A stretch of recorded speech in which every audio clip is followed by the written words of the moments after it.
오늘 우리에게 주시는 하나님의 말씀은 히브리서 6장 9절에서 20절까지 말씀입니다. 신약성경 358페이지 히브리서 6장 9절에서 20절까지 말씀입니다. 더불어 함께 교독하겠습니다.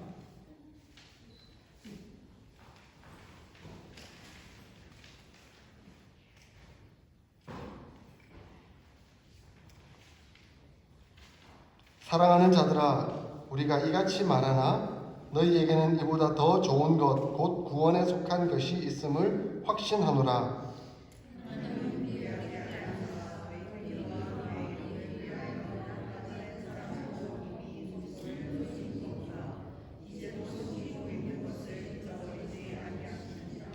우리가 간절히 원하는 것은 너희 각 사람이 동일한 부지런함을 나타내어 끝까지 소망의 풍성함에 이르러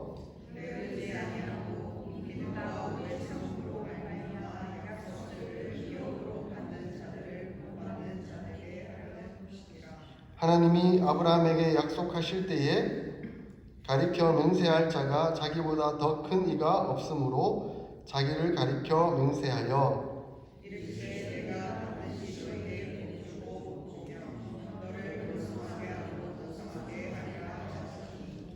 그가 이같이 오래 참아 약속을 받았느니라.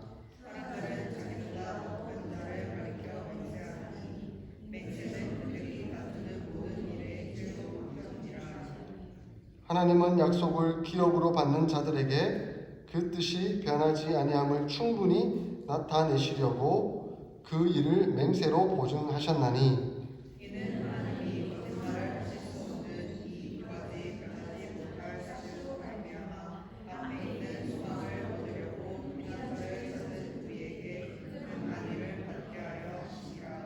우리가 이 소망을 가지고 있는 것은 영혼의 닷 같아서 튼튼하고 견고하여 휘장 안에 들어가나니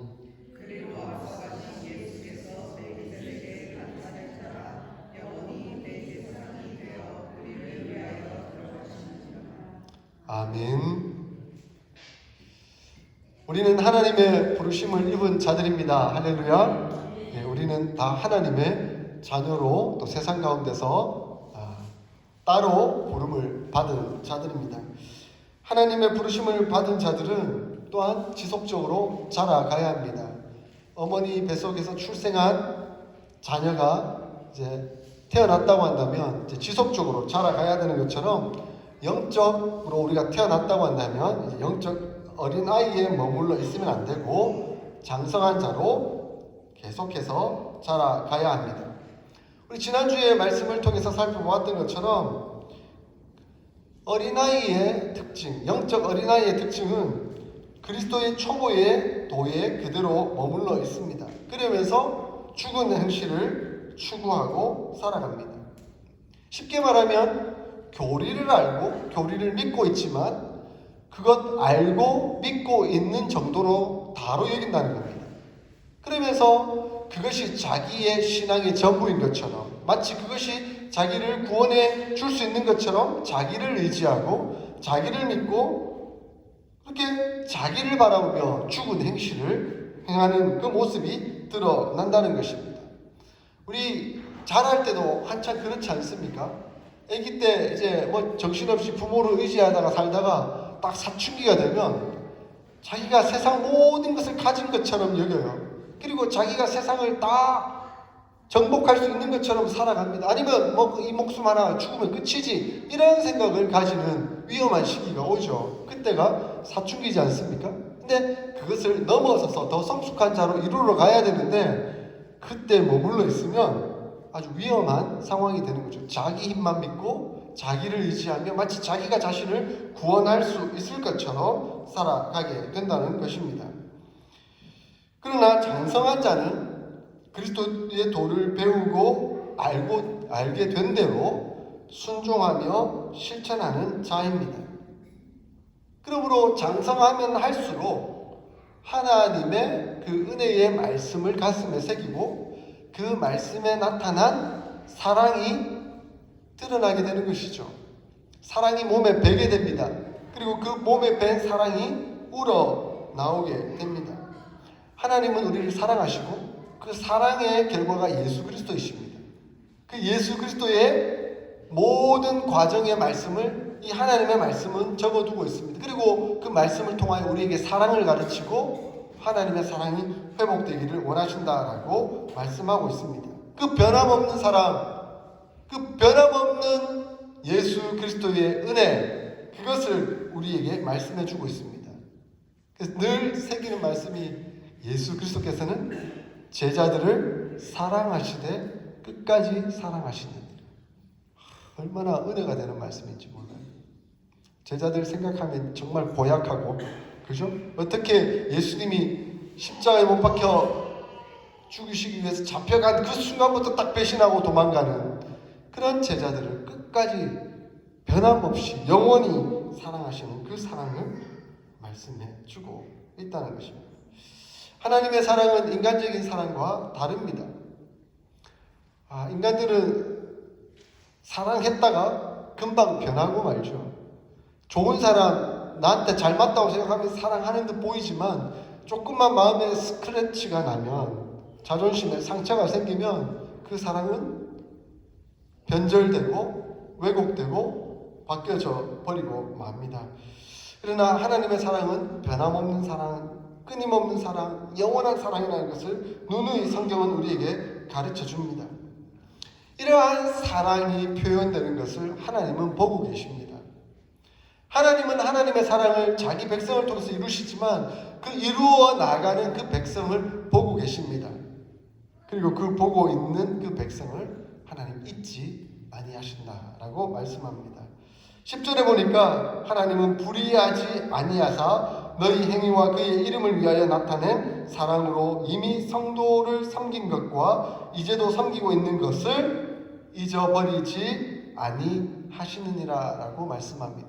하나님의 사랑을 배워서 하나님의 사랑이 나타나는 그것을 하나님은 다 보고 계시고 그 수고하고 애쓴 그 사랑의 모습을 결코 잊어버리지 아니하신다라고 말씀합니다. 하나님은 상급을 베푸시는 하나님이세요. 하나님은 상을 내려주시는 하나님이세요. 물론 우리가 상을 위하여, 상급을 위하여 사랑하는 것 아니죠.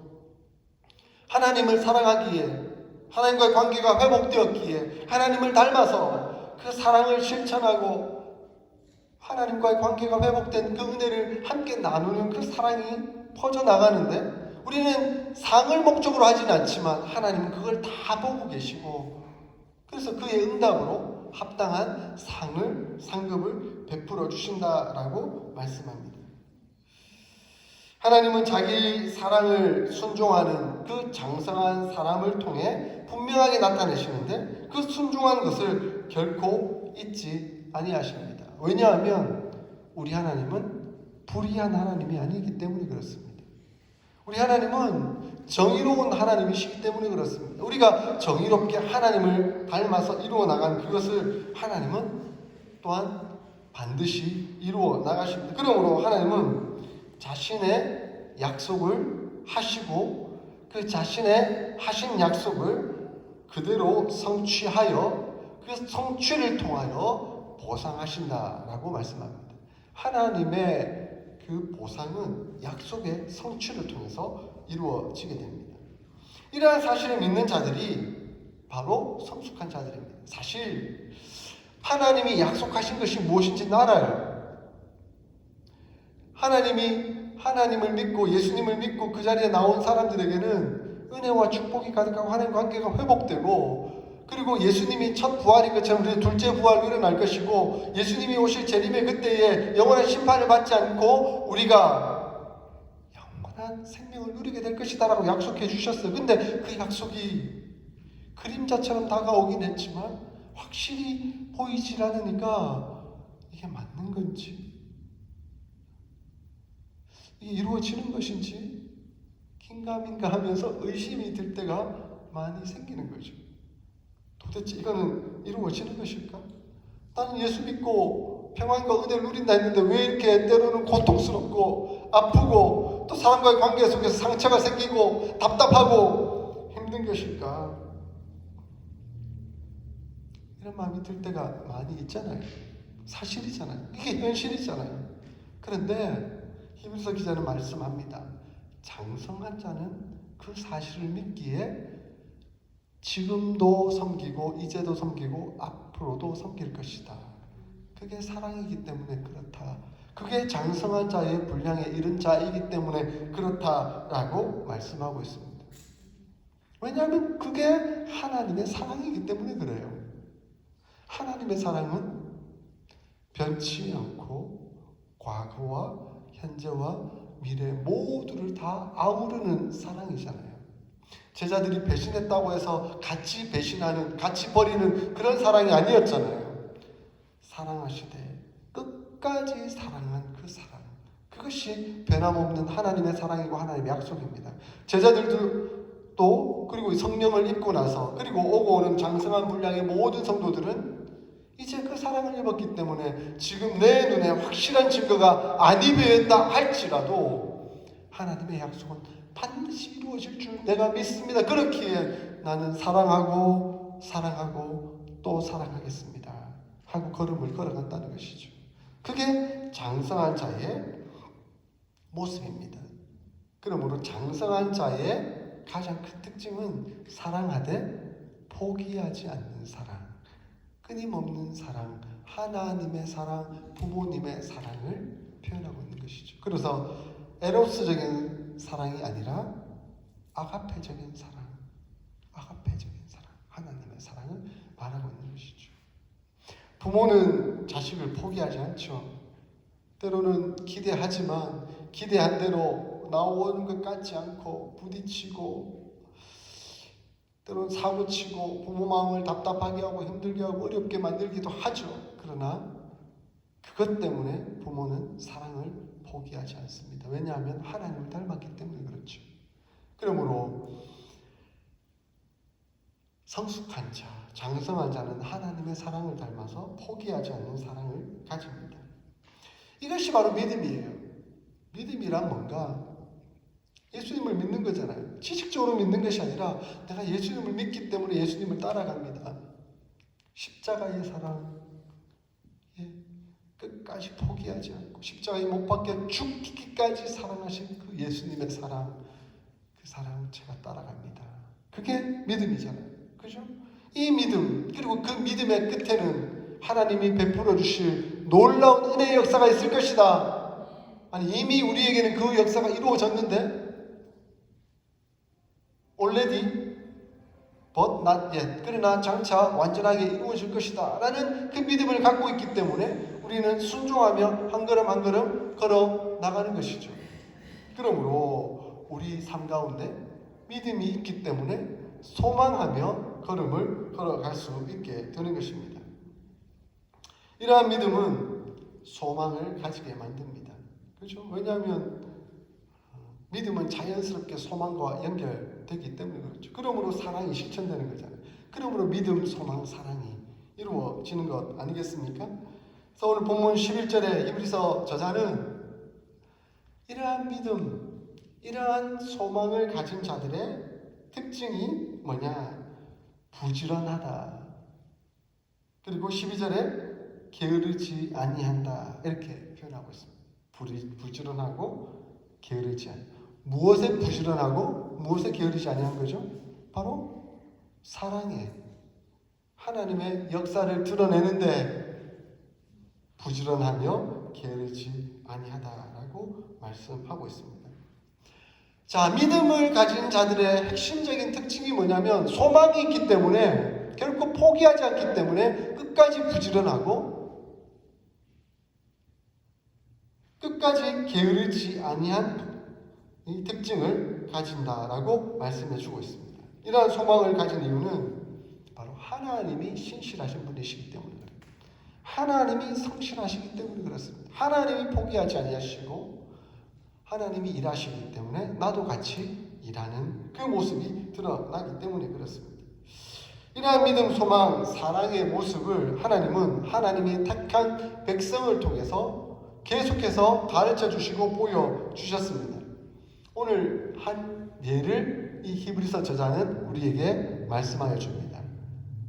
대표적인 믿음의 조상, 믿음의 아버지 누구죠? 바로 아브라함입니다. 아브라함을 소개해 주고 있습니다. 하나님은 아브라함에게 약속하셨죠. 오늘 본문 14절에 내가 반드시 너에게 복주고 복주며 너를 번성하게 하고 번성하게 하리라 라고 말씀하셨습니다. 이 말씀은 창세기 22장 16절의 말씀입니다. 하나님께서 아브라함을 부르신 것은 창세기 12장에 이미 나오고 있어요. 근데 창세기 12장을 보면 우르라는 땅에서부터 그를 불러내요. 초승달 모양의 땅을 따라서 결국 가나안 땅에까지 이르는 그런 과정을 거치게 됩니다. 그 과정을 이루어가는 아브라함의 모습을 보면 말할 수 없는 역경이 있는 것을 봅니다. 사실 이 아브라함은 메소포타미아 문명의 발상지인 티그리스 강과 유프라데스 강의 가장 하류의 그 당시의 최고의 도시인 그곳에서 살고 있었습니다. 오늘날 말하면 뉴욕이나 서울 이런 좋은 도시에서, 그리고 그의 아버지가 이 우상을 만들면서 잘 판매하는 공장도 운영하면서 돈도 많이 벌고 그렇게 안정되게 살아가고 있었던 사람이었던 거죠. 그런데 뜬금없이 자기도 모르는 이방의 한 신이 너는 가족, 친척, 본토를 떠나 내가 지시할 땅으로 가라라고 명령을 내렸습니다. 무엇을 믿고 무엇을 의지하며 그걸 따라 나가겠습니까? 그러나 그것이 너무 선명하고 너무 분명했기에 나는 그 신을 믿고 따라가겠습니다 하고 다 따라 나섰던 것이죠. 그렇게 따라 나서 결국 가나안 땅에 이르렀지만 기근이 들어서 또다시 애국까지 내려갔다가 아내가 너무 예뻐가지고 아내가 아니고 누이라고 속였다가 하나님이 기적 같은 역사를 일으키는 그런 과정을 거쳐오고, 그리고 사실은 조카 롯과 또 그곳에서 번성하게 되지만 또 땅 문제 때문에 누가 좋은 땅 가질 것이냐 이것 때문에 싸우기도 하고, 그런데 그 과정 속에서 그는 하나님을 믿었기 때문에, 소망함이 있었기 때문에 여러 가지 상황들을 보면 그는 포기하고 사랑을 베푸는 모습을 보여주고 있습니다. 조카 롯과 다퉜을 때 어떻게 했습니까? 네가 좌하면 내가 우하겠고 네가 우하면 내가 좌하리라. 나는 하나님의 약속을 믿기 때문에 이 땅에 연연해하지 않는다. 하나님이 내게 주실 땅이 분명하게 알고 있기 때문에 나는 이것에 연연하지 않는다. 네가 좋은 거 취하면 나는 그 반대편을 취하겠다 하는 넉넉한 마음을 가지고 있었던 것이죠. 믿음이 있고 소망이 있는 자가 베푸는 배포가 어떤 것인가 하는 것을 아브라함은 그대로 보여줬던 것이죠. 물론 그도 생각해보면 우리 지난번에도 한번 묵상했었지만 하나님 도대체 내 아들 준다 했는데 아들은 언제 오는 겁니까? 예? 아이고 이제는 잘 몰라서 그냥 내 종 중에 제일 똑똑한 엘리에셀이 그냥 내 후사가 되도록 하죠. 아니다. 하나님이 아니라 하니까 그럼 네 몸에서 날 씨가 자식이 생길 거라니까. 근데도 안 주시니까 자기 아내 사례 말을 듣고 그죠? 하갈이라는 녀석을 취해서 이스마엘을 낳는 그런 잘못을 범하기도 합니다. 그러나 결국 하나님은 아브라함의 행위를 통해서 하나님의 약속을 이루는 것이 아니라 하나님의 약속하신 그 말씀을 따라 아브라함에게 약속을 행하십니다. 아브라함이 어떻게 행동하든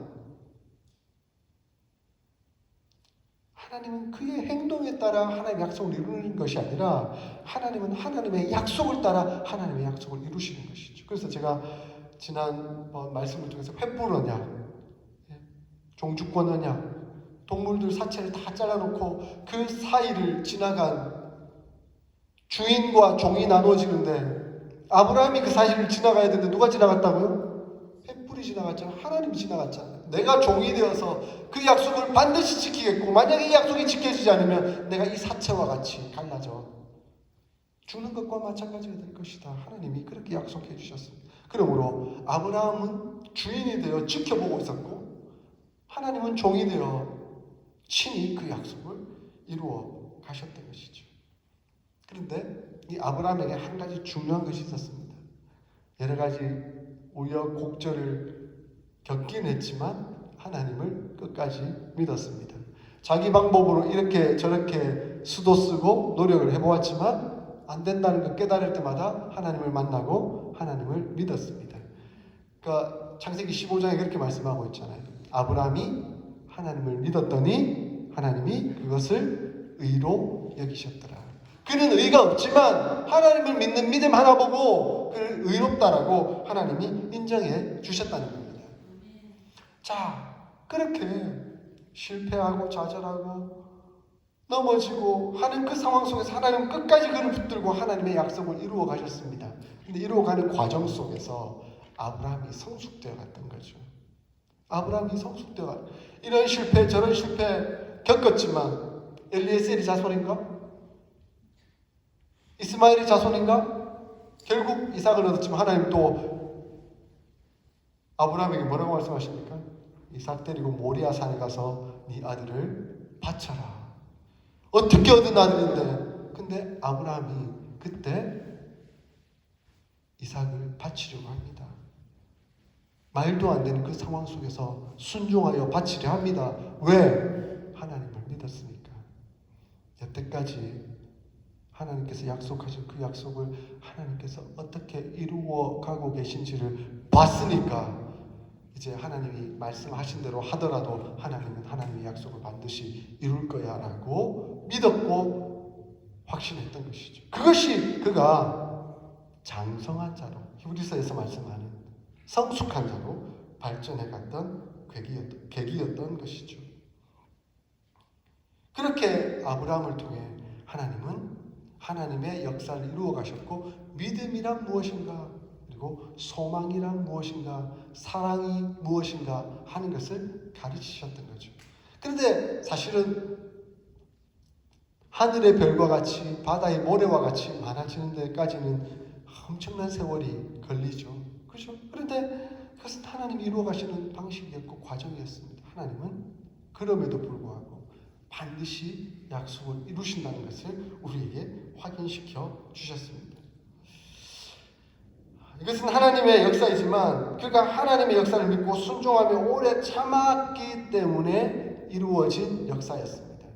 자, 하나님은 하나님의 역사를 반드시 이루십니다. 그럼 우리가 해야 할 일은 뭡니까? 그것을 믿고 소망하며 오래 참는 것이 필요한 것이죠. 자, 이것이 우리가 해 나가야 되는 일입니다. 하나님은 결코 거짓말하실 수 없는 분이십니다. 그러므로 하나님은 하나님을 믿고 하나님을 피난처로 삼아 나아가는 그 모든 자들을 붙드시고 하나님 역사를 이루어 주시고 큰 위로와 평안을 허락해 주십니다. 우리는 그 안에 들어가면 됩니다.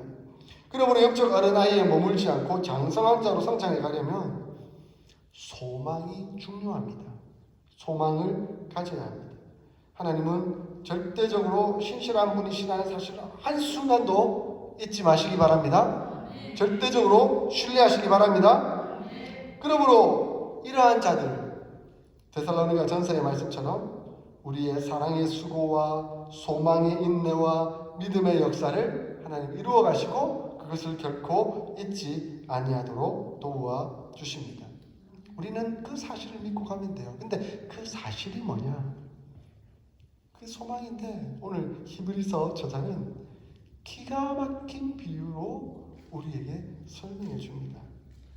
이러한 소망은 영혼을 결코 흔들리지 아니하도록 견고하게 붙들어 주는데 그러므로 이 소망은 영혼의 닻이다 라는 표현을 사용하고 있습니다. 한번 따라해 볼까요? 영혼의 닻. 영혼의 닻. 닻이 무엇입니까? 닻은 배에 그죠? 배가 이렇게 저렇게 풍랑에 흔들릴 때 흔들리지 아니하도록 땅에 내려서 딱 고정해 두는 그것을 말하지 않습니까? 때로는 우리의 상황 가운데 인생 가운데 아브라함처럼 하나님의 약속을 믿고 따라 나오긴 했지만 좌절하고 실패하고 낙심하며 세상의 풍랑을 만나 이리 흔들리고 저리 흔들리고 이리 따라가고 저리 따라가고 하는 심각한 상황이 발생할 수 있는 것이죠. 그런데 그때에 우리 하나님이 우리에게 소망을 주십니다. 그 소망이 영혼에 닿되어서 우리를 견고하게 붙들어주고 계신다라고 말씀하고 있습니다. 여러분, 소망의 낯은 바로 예수 그리스도이십니다. 할렐루야. 소망의 낯은 바로 예수 그리스도이십니다. 그래서 20절을 보십시오. 그리로 앞서가신 예수께서 멜기세덱의 반차를 따라 영원한 대제사장이 되어 우리를 위하여 들어가셨느니라. 바로 예수 그리스도께서 그곳으로 들어가셨대요. 하나님의 임재 장소로. 그리고 예수 그리스도께서 십자가에 밖에 죽으시는 그 순간 성소와 지성소를 나누고 있던 휘장이 찢어지면서 우리로 담대히 지성소 안으로 들어갈 수 있도록 역사해 주셨죠. 그 지성소가 어디입니까? 하나님의 임재 장소이지 않습니까? 바로 닻이 견고하게 뿌리를 내려 흔들리지 아니할 수 있는 그 장소. 그 장소가 하나님의 임재의 장소입니다.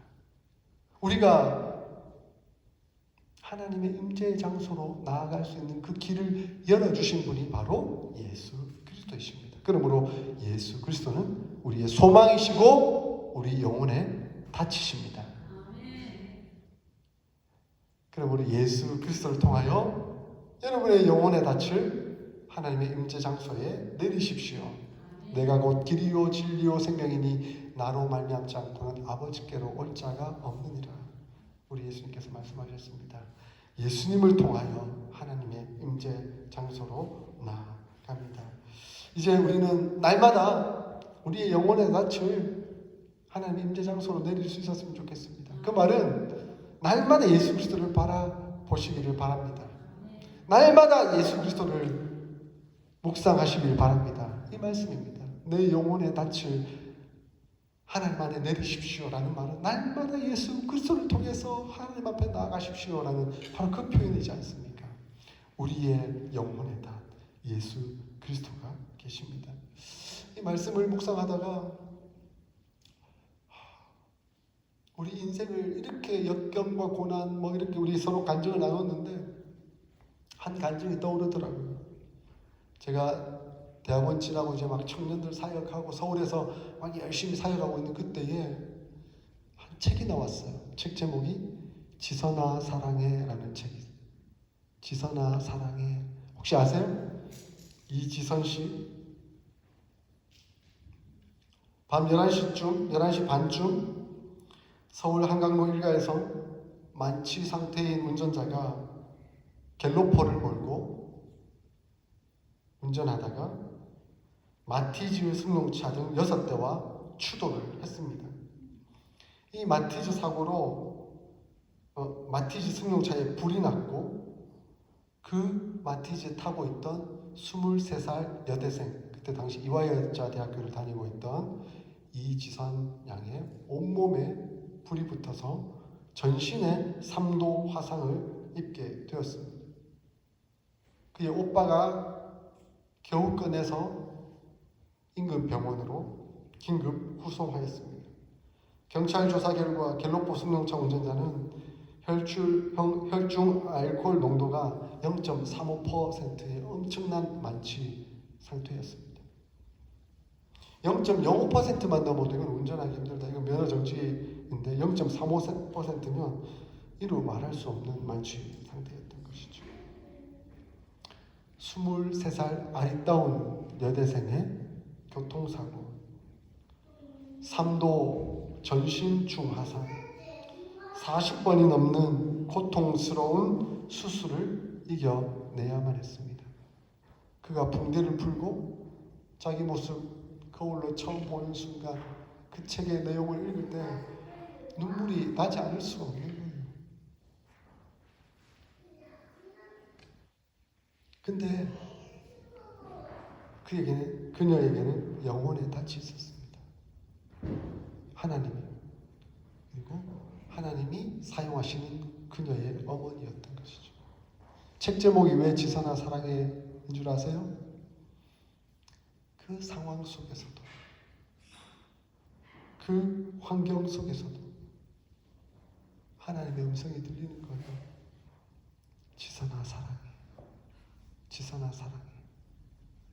그렇게 영혼의 닻을 하나님께 내려드리고 하나님의 사랑을 깨닫게 되니까, 어머니의 사랑을 깨닫게 되니까 너무 미운 내가 나를 사랑하게 되는 거예요. 도무지 바라볼 수 없는 저 화상 입은 모습을 사랑할 수 없는데 사랑하게 되는 거예요. 결국 자기가 자신을 사랑하게 되니까 회복이 되는 거예요. 은혜의 역사가 일어나는 거예요. 그래서 다시 공부할 의욕을 얻고 나처럼 이렇게 고통당하고 어려움 겪는 사람을 도와줘야 되겠다 해서 그는 사회복지학을 전공했는데 끝까지 사회복지학을 공부를 해서 나중에는 UCLA에서 유학을 하고 박사학위를 받아서 지금은 한동대학교 사회복지학과 교수가 됐습니다. 지금도 많은 강연을 하고 있고 그리고 많은 책들을 써내고 있더라고요. 그 후속책들을 한결같이 말하는 것이 사랑이에요. 하나님의 사랑, 하나님의 은혜, 하나님의 역사. 그에게 영혼의 닻이 없었더라면 그의 인생은 무너지고 말았을 것입니다. 그는 세상에 흔들려서 그가 그 책에 그렇게 써놨더라고요. 오빠 왜 날 구해가지고 내가 이렇게 살게 만들었어. 차라리 그때 죽도록 내버려 두지. 그러나 하나님이 계획하신 뜻이 있고 그 하나님의 역사하심을 믿기 때문에 그녀는 영혼의 닻을 하나님께 내렸고 회복했고 이제는 또 다른 사람들로 하여금 영혼의 닻을 우리 주님 앞에 내리라 라고 말하는 메신저가 되었더라고요. 얼마나 감동이 되는지 모르겠습니다. 그러므로 사랑하는 성도 여러분, 영혼의 닻을 하나님께 내리십시오. 하나님이 여러분을 지키시고 보호하시며 역사해 주실 것입니다. 하나님을 신뢰하고 사랑으로 섬기십시오. 게으르지 아니하고 부지런함으로 섬기고 사역하십시오. 물론 다 하시지만 쉽지 않습니다. 어렵습니다. 답답하고 힘들 때가 있습니다. 이렇게 대화하다 보면 또 마음에 생채기를 내고 막 또 이런 분노가 일어날 때도 있습니다. 그러나 포기하지 마십시오. 끝까지 소망하며 하나님 앞에 나아가십시오. 우리 하나님은 우리와 동행하시고 결코 잊지 아니하십니다. 답답하고 어려울 때마다 영혼의 닻을 우리 주님 앞에 드려 하나님 임재 안으로 나아가십시오. 하나님은 여러분과 동행하실 것이며 평안과 위로와 은혜를 베풀어 주실 것입니다. 뿐만 아니라 오늘 말씀처럼 그 약속의 기업 하나님의 나라 반드시 우리에게 허락해 주실 것입니다. 영혼의 닻을 내려 주님의 은혜 가운데 살아가는 저와 여러분 모두가 되시길 주의 이름으로 축원드립니다. 아멘.